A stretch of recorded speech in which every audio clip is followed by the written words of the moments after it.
और मेरा सवाल ये है, बादल जी, हाँ, मेरा सवाल ये है कि ये तो हम पिछले 10 सालों से देख रहे हैं कि बीजेपी किस तरह से कांग्रेस की योजनाओं की कॉपी करती रही, नाम बदलकर, पैकेजिंग बदलकर उन्हीं योजनाओं को लागू करती रही है। लेकिन अब चुनाव में भी ये नौबत आ गई बीजेपी के लिए। ये दिवालियापन क्यों दिख रहा है? मतलब पिछले चुनावों तक, कुछ चुनाव के पहले तक ये होता था कि बीजेपी एजेंडा सेट करती थी और कांग्रेस पीछे पीछे भागती थी। यहाँ उल्टा देखने में आ रहा है, क्या कहेंगे आप? धन्यवाद मुकेश। देखिए देखिए, दिनों कमलनाथ की सरकार, तब कमलनाथ जो कह रहे हैं उसमें काफी हद तक सच्चाई है, दम है।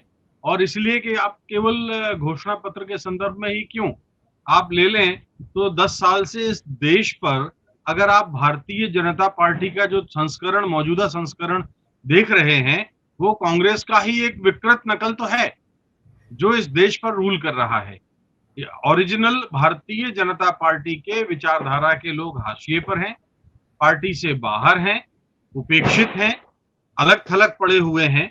और जो अब इस समय देश पर जो राज कर रही है वो पार्टी, वो मोदी कांग्रेस है। तो ये बात तो मैं पहले भी आपके शो में कह चुका हूं।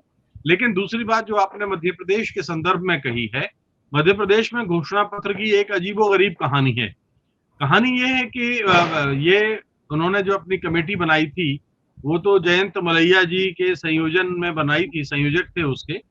और जब वो उस कमेटी ने तो अपना घोषणा पत्र या संकल्प पत्र या वचन पत्र, उसका ड्राफ्ट मसौदा तैयार करके भेज दिया। वहां पर फिर अमित शाह के दफ्तर से वीटो हुआ और कि ये जो है चीजें अभी रोकी जाएंगी, और उसके बाद जब तक वहां ऊपर से फाइनल नहीं होगा तब तक ये घोषणा पत्र या संकल्प पत्र जारी नहीं होगा। जब वो जारी हुआ तो इसमें बीच में काफी लटक गए, और जब देखा गया कि केवल 5 दिन बचे हैं, तब घोषणा पत्र आनन फानन में जारी हुआ। जब जारी हुआ और लोगों के सामने आया तो उसमें 2-3 बड़ी दिलचस्प ऑब्जर्वेशन है। एक तो जो आपने कहा कि कांग्रेस के सारे मुद्दों की काट उन्होंने कोशिश की है कि भारतीय जनता पार्टी उसमें शामिल करे। मैं उन बिंदुओं पे आता हूं। दूसरा जो है वो इंटरेस्टिंग पार्ट जो है कि वो केंद्र की जो ऑलरेडी योजनाएं अभी चल रही हैं, जो चालू हैं, वो भी इस संकल्प पत्र में है कि हम ये करेंगे। जैसे कि मध्य प्रदेश के किसानों को 12,000 रुपए साल का मिलता है, वो मिल रहा है।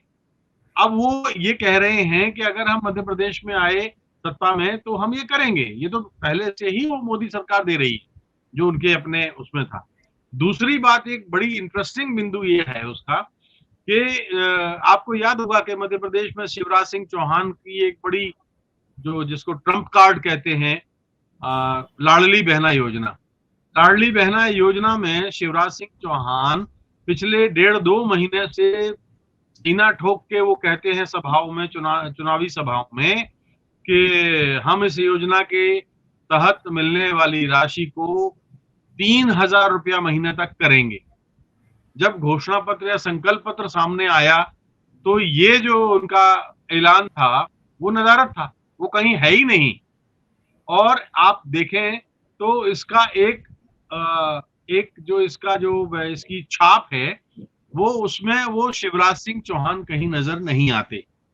तो पहली बात तो ये बहुत ही स्पष्ट हो गई कि कहीं ना कहीं केंद्र और प्रदेश संगठन में संकल्प पत्र को लेके फासला काफी था। जो शिवराज के अपने मुद्दे थे, जो जिनको लेके वो प्रचार कर रहे थे, वो नहीं है। इसके अलावा कुछ मुद्दे और भी हैं जो उसमें नहीं है।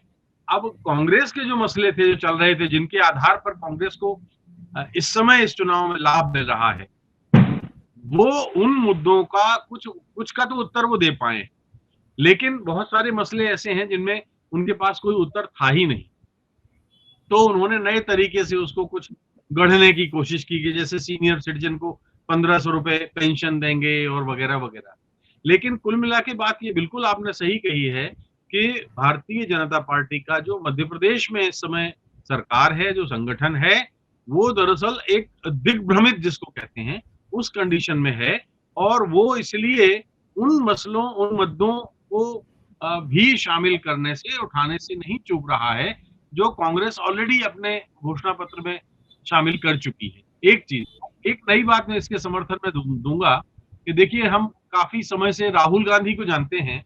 राहुल भारत पदयात्रा पर निकले थे और उसके बाद से कभी हमने देखा कि ये शायद गांधी परिवार की फितरत है या जो भी है, कभी वो कुलियों के बीच में चले जाते हैं, तो कभी वो किसी झोपड़ी में जाके खाना बनाने लग जाते हैं या कहीं कुछ खेत पर चले जाते हैं। ये लगातार ये उनके इस तरह की एक्टिविटीज आती हैं और हम उनको लगातार देख रहे हैं और उसके पीछे कोई राजनीतिक मंशा नहीं होती। मध्य प्रदेश के भारतीय जनता पार्टी के जो अनेक उम्मीदवार इन दिनों राहुल गांधी की उस नकल पर उतर आए हैं। एक उम्मीदवार बीजेपी का कोई कुलियों के बीच में जाता है, एक कोई दूसरा उम्मीदवार जाकर के कोई पापड़ बनाता है, एक तीसरा कोई उम्मीदवार जाकर के कुछ और हरकत करता है, ठीक वैसे ही जैसे राहुल गांधी करते हैं। यानी अब इनको ये लगने लगा है कि कांग्रेस अब उनके लिए वास्तव में एक बहुत बड़ा प्रश्न चिन्ह है कि अगर उससे बड़ा आकार में हम उपस्थित नहीं हुए तो मध्य प्रदेश में भारतीय जनता पार्टी के लिए फिलहाल तो मुझे लगता है कि बहुत बड़ा संकट है। जी मुकेश जी। सत्य हिंदी का ऐप डाउनलोड करें गूगल प्ले स्टोर पर।